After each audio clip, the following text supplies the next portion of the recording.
একদিন নবী মোস্তফায় রাস্তা দিয়া হাইটা যাইন, হরিণ একটা বান্দা দেখেন গাছেরই তোলায়। দেখিয়া বনের হরিণে কান্দিয়া হয়তো খনি, শুনেন নবী গুণমণি আরো আপনার পায়। আমার দুটি বাচ্চা আছে ওই না জঙ্গলার মাঝে, ছেড়ে দিলে দুধ দিয়ে আসবো এই জায়গায়।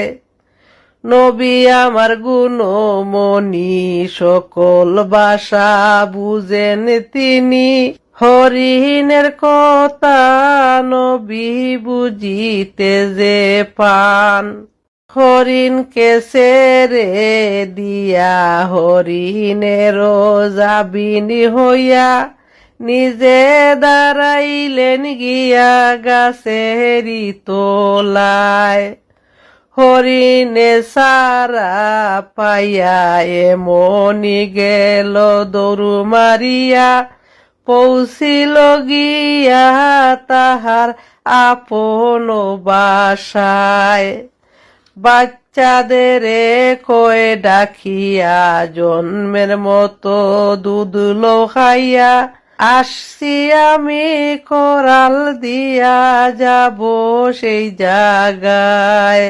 ইহুদি শিকারী ছিল নবীজিকে জিজ্ঞাসিল, আমার হরিণ বান্ধা ছিল এই গাছের তোলায়, কে আমার হরিণ ছাড়লো জানলে সত্য কথা বলো।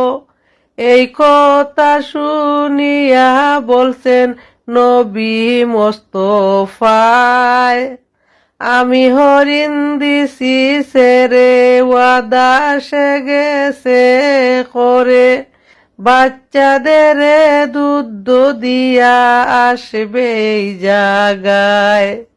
শিকারী হাস শুনিয়া উঠিল গুসা হইয়া, হাতে তলোয়ার নিয়া সামনে দাঁড়ায়। বনের হরিণ দিলে ছেড়ে আবার কি আসে ফিরে, এই মতো কথা তোমায় কে যে শিখায়। দেখো 1 ঘন্টার ভিতরে হরিণী নাই আসলে ফিরে, জবই করিব তোমায় হরিণের বদলায়। শুনে নবী গুণমণি আজান পুকারেন তখনি, শুনে আজান হরিণেরও ঘুম ভাঙ্গিয়া যায়। বাচ্চাদেরকে কয়ে ডাকিয়া জন্মের মতো যাই চলিয়া, আমার জন্য আটকায় আছেন নবী মোস্তফায়।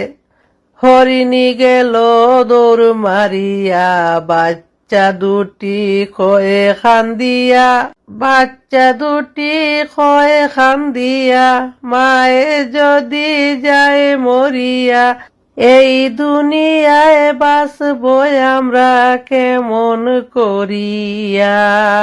2 বাচ্চা দৌড় মারিয়া মায়ের সঙ্গে যায় চলিয়া, ইহুদি তলোয়ার হাতে দাঁড়ায় নবীর সামনেতে।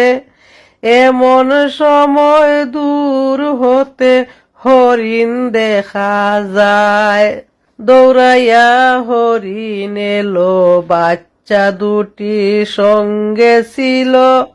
3 হরিণ দৌড় মারিয়া পরে নবীর পায়। শিকারী তাই দেখিয়া গেল অবাক হইয়া, নবী বলেন যাও লইয়া মনে যদি চায়। ইহুদি কালেমা পড়ে গেল মুসলমান হয়ে, নবীজির কদম ধরে দুয়া তখন লয়। একদিন নবী মোস্তফায় সামনের দিকে হাইটা যাইন, হরিণ একটা বান্দা দেখেন গাছে হেরি তোলায়।